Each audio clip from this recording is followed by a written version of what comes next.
A graça e a paz do nosso Senhor Jesus, irmãos. Apesar do clima de felicidade, de alegria, eu gostaria de estar começando essa mensagem orando pelo pastor Luiz, que não pôde estar presente. Acho que vocês perceberam, né? Ele está com sintomas, acho que gripais. Vamos orar por ele? Senhor, nós agradecemos ao Senhor por mais esta manhã, por esse tempo que a gente pode ter contigo, Deus, de te adorar, de te conhecer mais.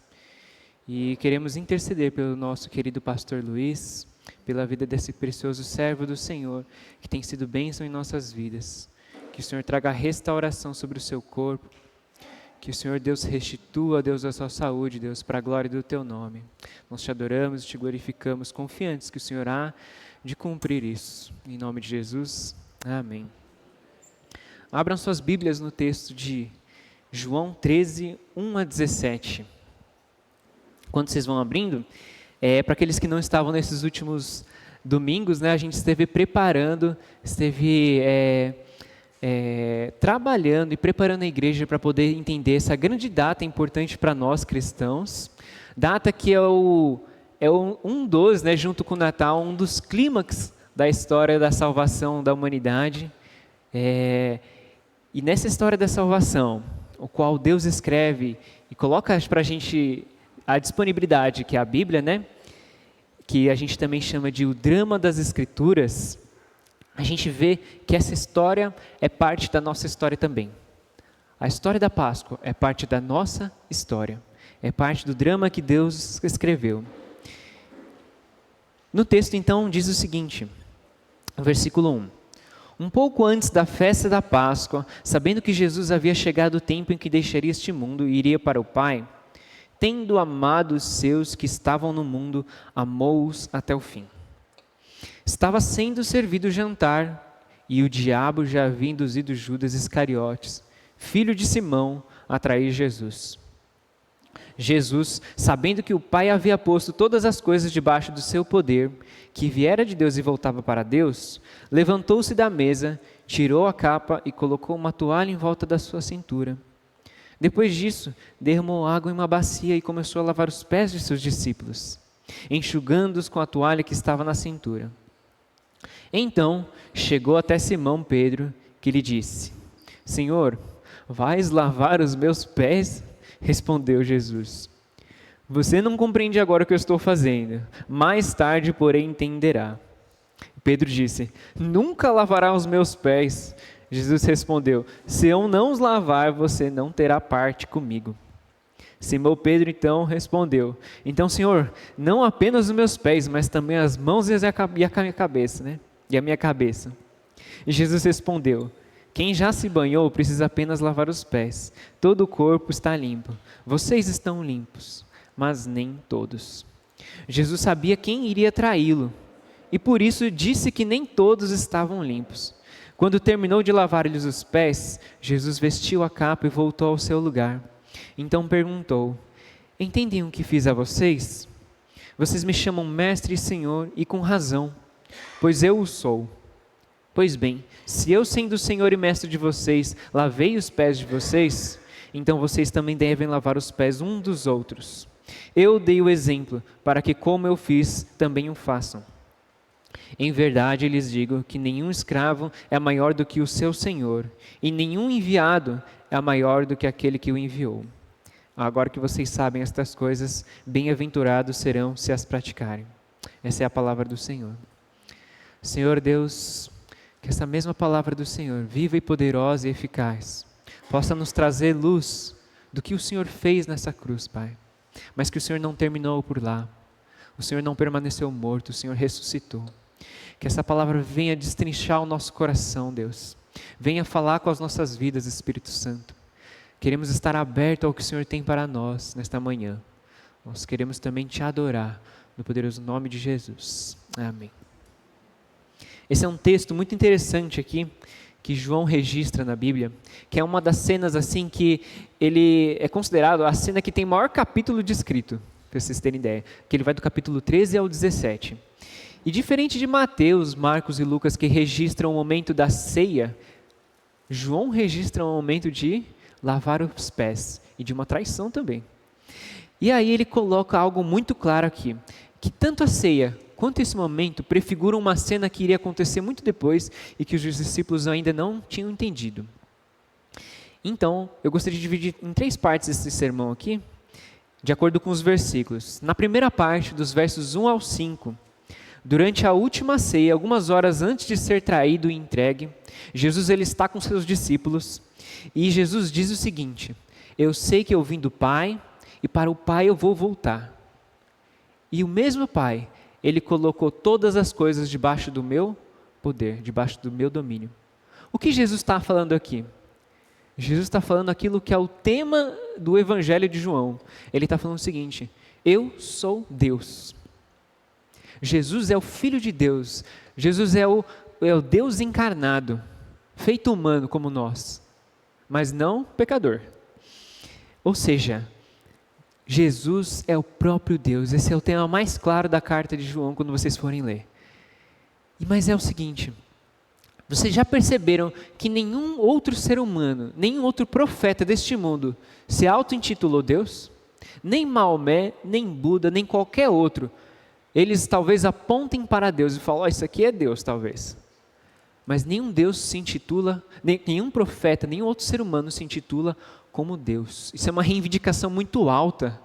Isso é algo muito, muito pesado para se falar, na verdade. Jesus ele fala isso. A reivindicação de Jesus é alta, mas o seu caráter, ele é humilde e amável em todos os sentidos. Ele é muito humano nisso. E a gente lê isso aqui muito bem, que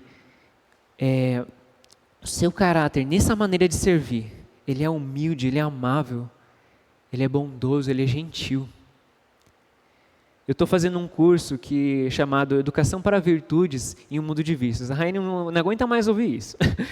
E o professor, que é um pastor chamado Igor Miguel, que ele é lá da Igreja Esperança de Minas Gerais, ele diz o seguinte nesse curso: a virtude ela não é muito diferente de um vício. Por quê? Por que eles não são muito diferentes? Porque a maneira de você cultivar eles e de eles acontecerem, eles acontecem por uma mesma via, que é a via da repetição, a via da habituação, a via da prática. Só que a diferença é que a virtude, ela é a habituação de um bom hábito. Ele é uma internalização, uma segunda natureza de um bom hábito. Já o vício não, ele é o oposto. Ele é a habituação com um hábito ruim, na verdade. Existem algumas virtudes que elas são cultivadas de maneira individual e coletiva. E especialmente as virtudes coletivas, como por exemplo, aqui que a gente tem feito na igreja. Elas são virtudes que elas são adquiridas por ter outra pessoa para você poder praticar. Mas especialmente os cristãos. Eles podem ter virtudes, eles chamam de virtudes teologais, que são as virtudes fé, esperança e amor, que só quem é cristão pode ter elas em completude, em plenitude.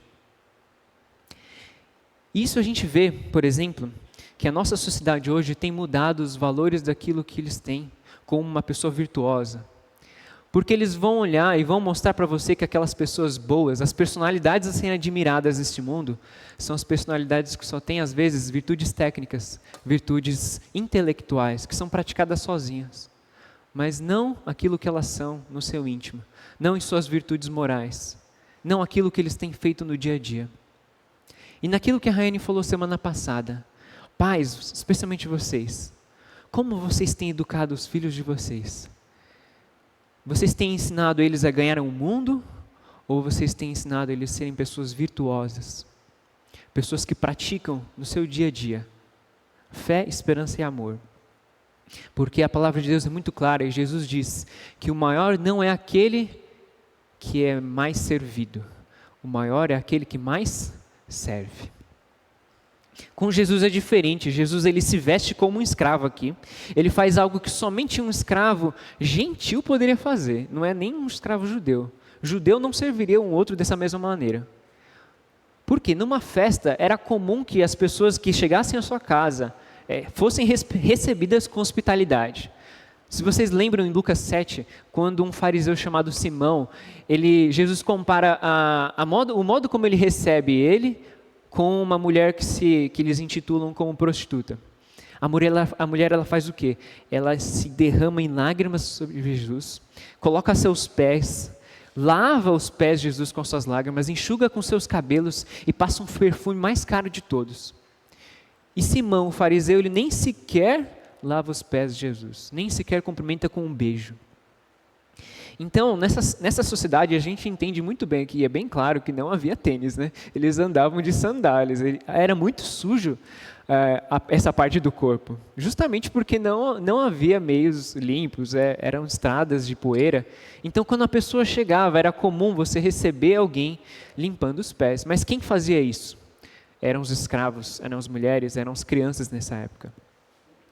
Só que Jesus é diferente porque a humildade de Jesus em fazer isso não era porque ele tinha um esquecimento de quem ele era, mas justamente por saber quem ele era, que ele se coloca numa posição de escravo. Justamente por saber de onde ele vem, para onde ele iria e quem o enviou, é porque ele poderia fazer isso. E eu conheço muito bem algumas pessoas que têm essas virtudes de amor, de servir com uma segunda natureza, justamente porque elas sabem quem são em Cristo Jesus. Só Jesus pode operar isso no coração do pecador. E por isso esse texto, ao mesmo tempo, essa primeira parte nos alerta também de um grande perigo. Nesse pouco tempo voltando em São Paulo, andando pelas ruas de São Paulo, não há tanta lombada nas ruas de São Paulo para se avisar dos perigos, quanto a vida de Judas para alertar esse grande perigo na vida do cristão. Qual é esse perigo? Judas nos alerta de que privilégio sem graça, de que sem um coração transformado, não torna ninguém salvo. Na verdade, faz o abismo ser mais profundo ainda. Judas o traiu. E não há nada de novo nisso, nós sabemos muito bem. Por exemplo, o livro de Tiago trabalha isso muito bem. Fé e obras, não é verdade? As obras, elas são um reflexo de um cristão autenticamente atingido pela graça de Deus. A graça, na verdade, ela faz com que as boas obras tenham uma motivação certa no coração do cristão. Porque percebam o seguinte, prestem muito bem atenção.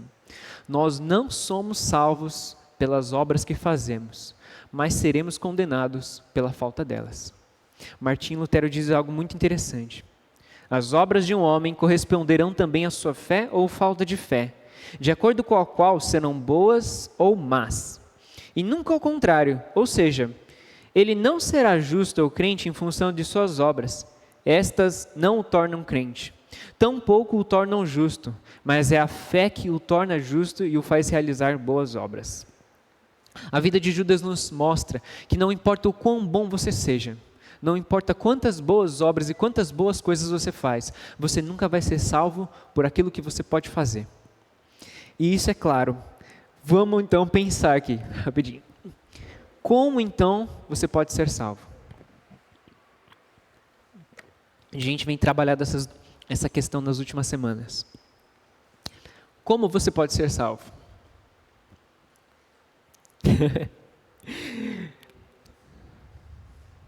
Opa. Sucesso! Tá funcionando. A resposta é muito bem, Luquinhas. Confie na obra de Jesus Cristo em sua vida.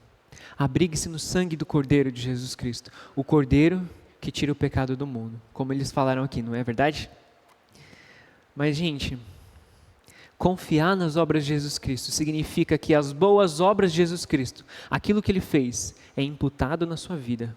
As boas obras de Jesus são mérito seu agora. Se você confiar na obra que Ele fez, que Ele morreu e ressuscitou, e Ele viveu a vida que você deveria viver.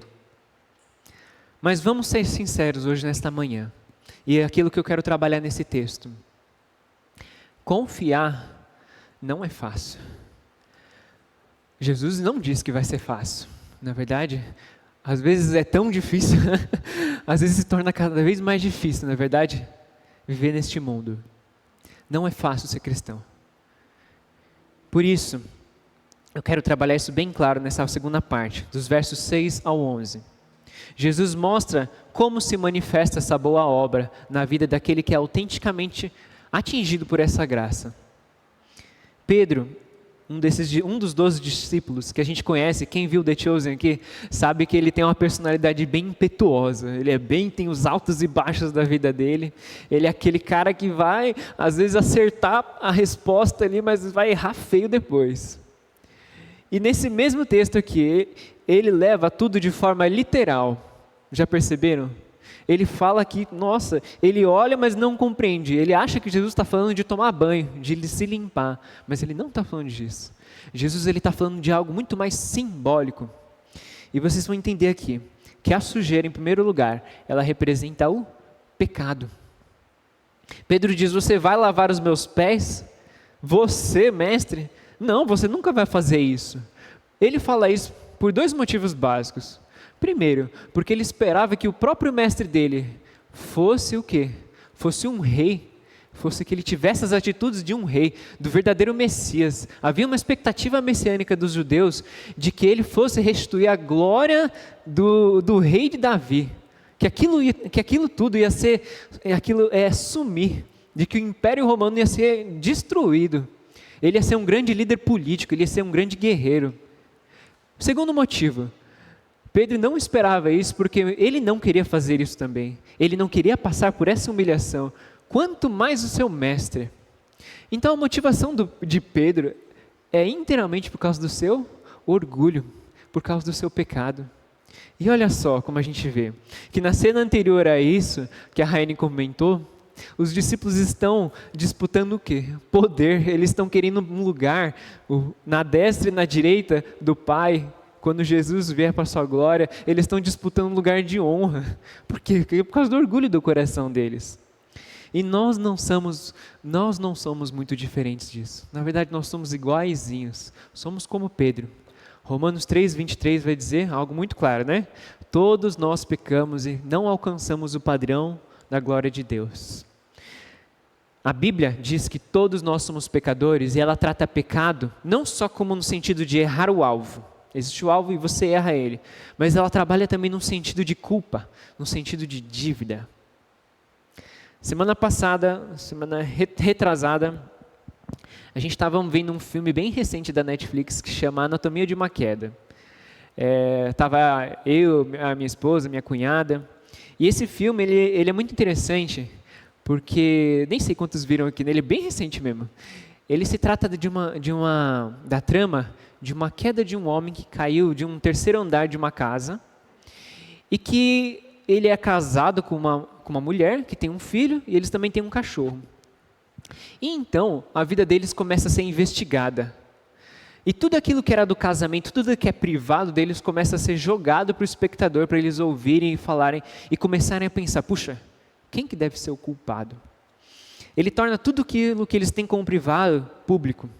E o filme, ao todo o tempo, em 2h30 de duração, ele é bem cansativo, não recomendo.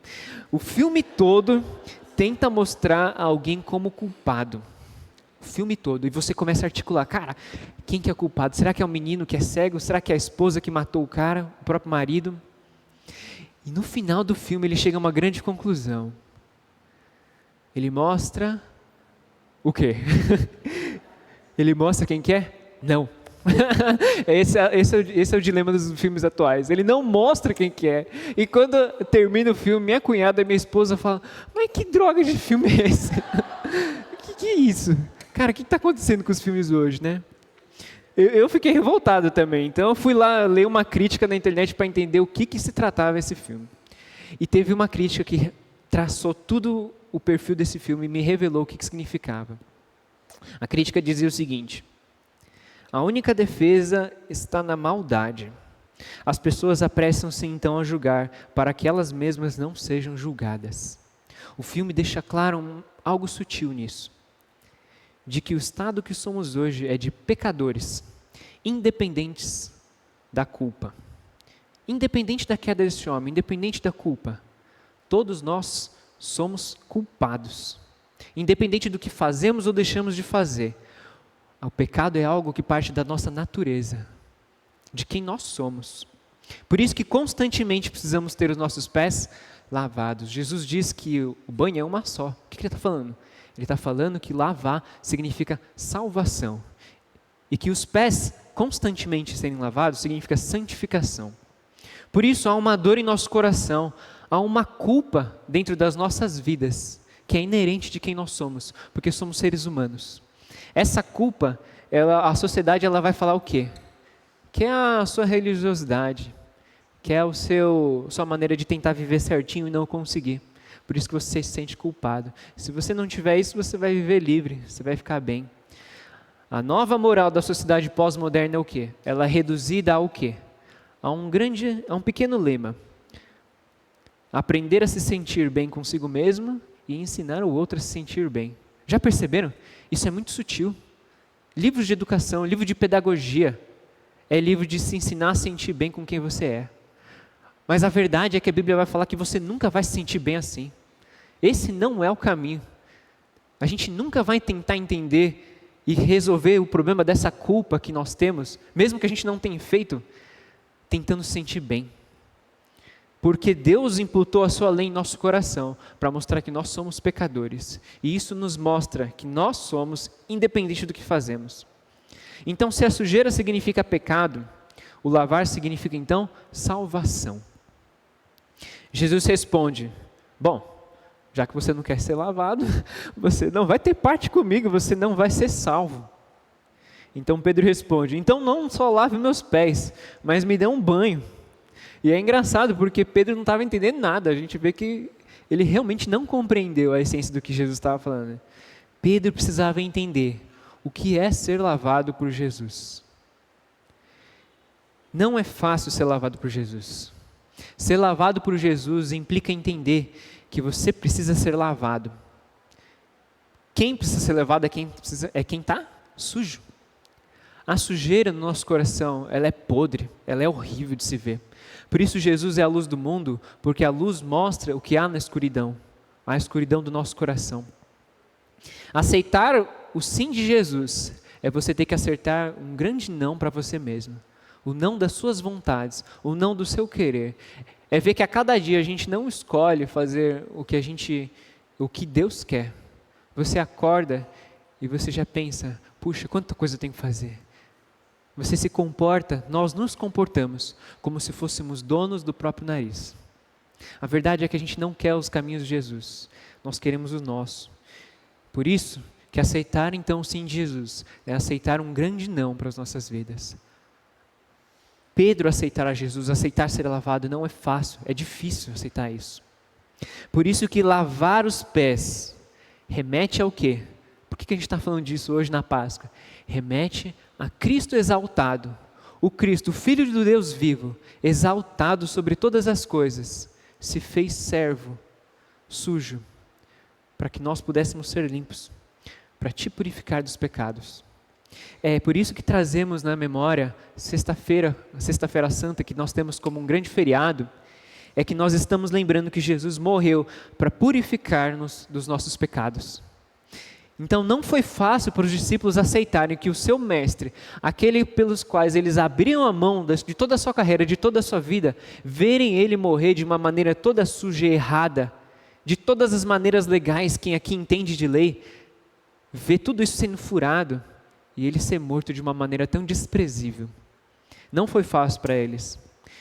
Por isso a nossa glória não está num Cristo morto, mas está num Cristo ressurreto. Amém? Na terceira parte dos versos 12 ao 17, Jesus diz: eu lhes dei o exemplo, para que vocês também possam fazer o mesmo. Eu fiz assim, para que vocês conheçam o modelo de como vocês devem amar o mundo. Tim Keller, numa pregação dele chamado Kneeling Love, que significa mais ou menos amor de joelhos, né? Amor sobre joelhos. Ele diz o seguinte: os líderes da comunidade, pensa assim numa situação hipotética, os líderes da comunidade vêm até você e falam o seguinte: olha, há muita gente pobre nessa comunidade, eles estão aparecendo por todo lado, eles vão passar fome na rua, nós precisamos fazer o que com isso? Precisamos aumentar os nossos impostos, precisamos cuidar deles, precisamos construir abrigos, precisamos ajudar eles.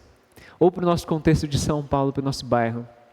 Olha, o número de assaltos tem crescido bastante aqui, não é verdade? tem assaltante ali por toda a espreita, esperando assaltar você, esperando te roubar. E aí o que você diz? Algo de errado não está sendo feito. Não deveríamos estar aqui. Não deveria ter pessoas passando fome aqui. Não deveria ter pessoas assaltando, à espreita para assaltar. Aí alguém pergunta, qual foi a causa disso tudo? E respondem, é muito complexo isso, tem muitos fatores. E então você diz, então os moradores pensam, mas então quem vai receber o prejuízo? Então você diz, eu não em minha vizinhança. Não aumente meus impostos, eu não mereço isso. Quem que vai receber o custo disso tudo? Tim Keller diz o seguinte, quem é o servo? O servo é aquele que diz, eu não sei de quem é esse problema, eu sei que ele não é meu, mas eu vou receber o prejuízo. Eu aceito receber o prejuízo, eu aceito fazer algo por isso. Esse é o servo. Quem vai fazer a parte suja? Somos nós. Aqueles que deveriam ser servos, aqueles que compreenderam o modelo de Jesus. Por isso, um pastor chamado J.C. Ryle diz o seguinte, se o Filho unigênito de Deus, o Rei dos Reis, não achou que fosse inferior a ele fazer o trabalho mais humilde de um escravo, não há nada que seus discípulos devam se achar demasiadamente grandes ou demasiadamente bons para fazer. A verdade é que se nós somos discípulos de Jesus, não há nenhum sacrifício, nenhuma humilhação maior que possamos fazer que o nosso mestre já não tenha passado antes. Nós temos a motivação certa, o caminho é esse, mas o caminho é difícil, é um caminho que você toma prejuízo. Por isso a caminhada com Jesus não é fácil compreender a natureza de quem somos, não é fácil compreender que nós precisamos ser lavados por Jesus, não é fácil aceitar que o nosso mestre se humilhou também. Mas a esperança daquele que foi alcançado por esse amor, é uma esperança de um Cristo exaltado, um Cristo ressurreto, que não permaneceu numa cruz, que não disse, vá por esse caminho, e ele foi, fez, e por isso morreu numa cruz e ficou lá. Não, ele ressuscitou, é por isso que hoje nós comemoramos alegres esse dia, porque nossa esperança é num Cristo ressurreto, um Cristo que venceu o poder da morte, aquilo que a humanidade mais temia, ele já venceu, ele abriu o caminho. Por isso ele é a nossa esperança para a gente poder caminhar essa vida que é tão difícil.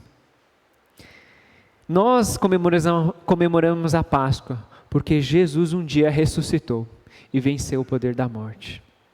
E hoje ele vive à destra do Pai. Ele vive em nosso coração também. E ele intercede por nós, ele deixou o Espírito Santo para que nós pudéssemos caminhar essa caminhada que não é fácil, mas nós temos uma esperança e vivemos a partir dessa esperança. Se antes aqueles que viveram sem antes de terem visto Jesus, que a gente conhece pelo Antigo Testamento, eles viviam por uma esperança que aconteceria. Hoje nós vivemos por algo que já aconteceu e esperamos que ainda vai se completar. Concluindo então, a ressurreição de Jesus foi só o estopim, foi o começo de toda a restauração da criação de Deus. Olha que grande alegria. E por último, o personagem Hamlet de Shakespeare, acho que alguns conhecem aqui, certa vez Shakespeare escreve que uma hora ele espera se suicidar, ele começa a querer se suicidar. Mas ele desiste da ideia, porque ele diz, eu tenho medo da morte, na verdade eu tenho mais medo ainda do que vai acontecer depois. E ele fala o seguinte, o que é esse lugar depois da morte? Ele chama de a terra incógnita, de cujas fronteiras nenhum viajante retorna. A terra incógnita, de cujas fronteiras nenhum viajante retorna. O motivo de celebrarmos a Páscoa para nós cristãos é que, como Hamlet e tantas outras pessoas estão erradas a respeito desse assunto, houve alguém que voltou da morte. Houve alguém, esse nome é Jesus Cristo, ele venceu isso, ele sabe o que é depois disso, alguém retornou dos mortos para nos contar qual que é o caminho. Por isso, haverá um dia em que essa esperança que a gente aguarda Uma esperança que tem resultados para o nosso futuro, mas que também tem resultados imediatos em nossa vida. Porque a nossa esperança, a gente não vive somente com o que vai acontecer. A gente colhe daquilo também que a gente vive, da esperança no dia a dia. Ela nos alimenta também. Não são esperanças últimas que vão acontecer só quando a gente morrer. São esperanças que a gente colhe hoje na vida, ainda hoje. Nós vivemos com alegria, vivemos com esperança, vivemos sabendo o que acontece depois. Isso, por exemplo, resulta em uma vida em que a gente sabe que as partes escuras da nossa vida, as questões que a gente não tem resposta, um dia vão ser resolvidas, um dia vão ter respostas. E todos aqueles que têm a sua esperança em Cristo Jesus hão de compreender tudo aquilo que aconteceu na sua vida. Amém? A nossa esperança hoje, gente, é que Cristo vive. Essa é a grande notícia das nossas vidas. Amém? Vamos orar? Senhor, nós agradecemos ao Senhor. Agradecemos porque hoje nós temos uma esperança. Agradecemos porque essa esperança, ela é viva, ela não é uma dúvida, ela é uma certeza. O Senhor venceu a morte, o Senhor ressuscitou, e o Senhor ressuscitará cada um daqueles que creem no Senhor. O Senhor irá cumprir todas as suas promessas, como o Senhor fez. O Senhor prometeu aos seus discípulos que ressuscitaria, e que haveria de completar tudo isso, e aquilo que era mais impossível o Senhor já fez. Por isso nós queremos confiar no Teu sangue, Jesus, nesta manhã. Queremos declarar que as Tuas obras, Senhor, hão de ser as nossas obras e nos tornar justos no último dia diante do Senhor. Por isso, Deus, obrigado. Obrigado, Senhor. Obrigado porque o Senhor venceu a morte pelas nossas vidas. Obrigado porque o Senhor derramou o Teu sangue para que hoje nós pudéssemos ter vida. Que essa esperança, Senhor, nesta igreja, seja viva e eficaz, seja verdadeiro motivo da vida de cada um aqui, seja a razão de proclamarmos as boas obras do Evangelho de Jesus Cristo. Nós oramos confiantes de que o Senhor há de cuidar da Tua igreja, no poderoso nome de Jesus. Amém.